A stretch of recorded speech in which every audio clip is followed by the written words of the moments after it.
For reasons I'll explain shortly, what I'm actually going to say about Alfie's case, facts of which I expect are very familiar to most people here, is going to be limited, but I'm going to talk more generally about the experiences that people I've represented as a defence solicitor and my firm has generally experienced in relation to protest policing.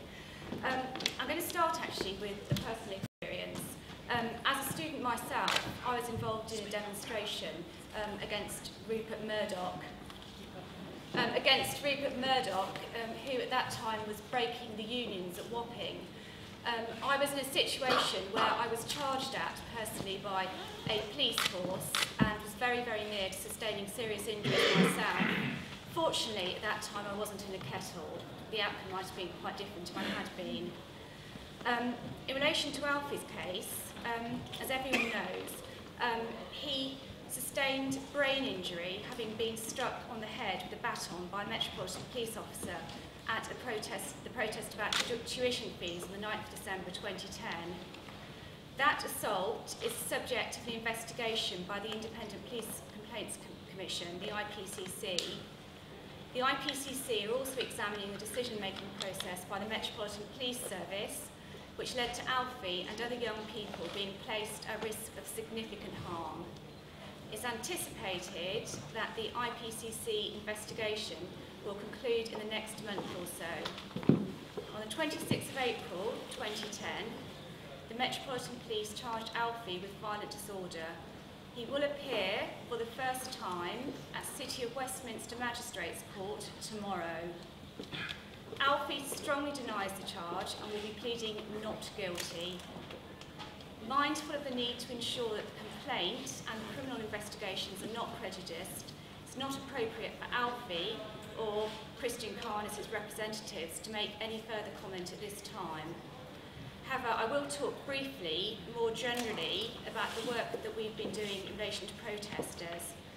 As many speakers have touched on, we've seen the utilisation of a number of tactics which infringe the right to protest, privacy, freedom of expression, assembly and movement. These include the photographing of protesters, the use of kettling to detain them and obtain their personal details, aggressive policing, particularly to enforce kettles, which places protesters at risk of significant harm, and the criminalisation, particularly of young protesters. What I think we have seen over the recent months is the deliberate policing, the deliberate investigation and charging of protesters in a deliberate attempt to disrupt the networks of protesters, to divert the energy of the protest movement into defending criminal charges and away from the serious issues, the extremely serious issues of protesting against the cuts, which are going to affect us all.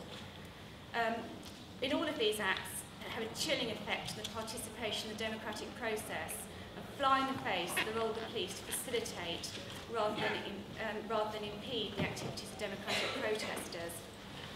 Massive resources in a time of cuts in the police budget are being devoted to investigating, arresting and prosecuting protesters who often face charges entirely disproportionate to their alleged activities.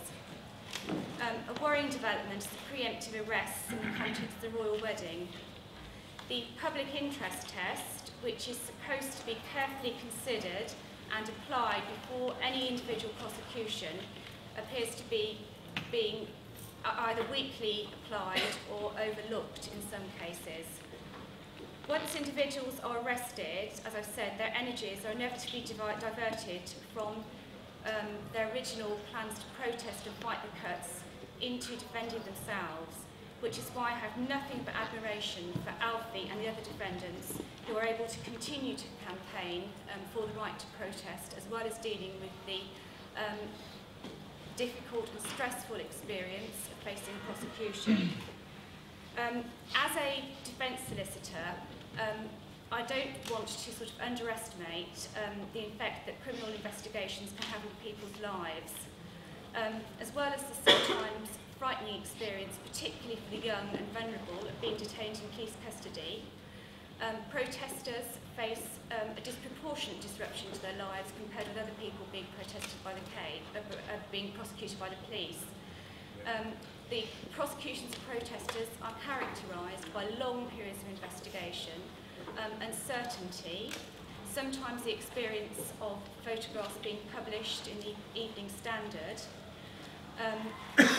People who are arrested usually have their property taken, in particular their mobile phones. This has an enormous disrupting effect on people's lives. It disrupts their social networks, and particularly disrupts their political networks and their ability to take part in future protests.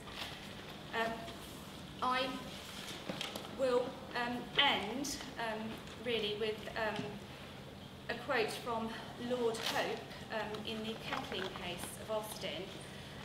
One of the features of a vigorous and healthy democracy is that people are allowed to go out onto the streets and demonstrate it. The duty of the police is that they should seek to facilitate rather than impede their activities.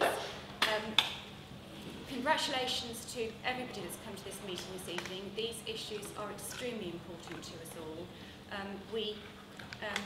The rights to freedom of expression and protest are fundamental to democracy, and any prior restraint in the exercise of these rights requires extremely strict justification.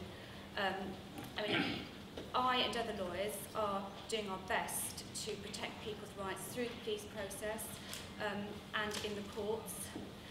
In addition to doing that, in this atmosphere of these fundamental attacks on all our liberties, we are also facing cuts in legal aid, which is one of the cuts which the protests are focusing on, which again has a circular effect of affecting the defences that can be available to protesters. Alfie will be obviously appearing for the first time tomorrow, and we all need to continue the fight to defend the right to protest in this extremely difficult climate. This is fundamental, it's extremely important.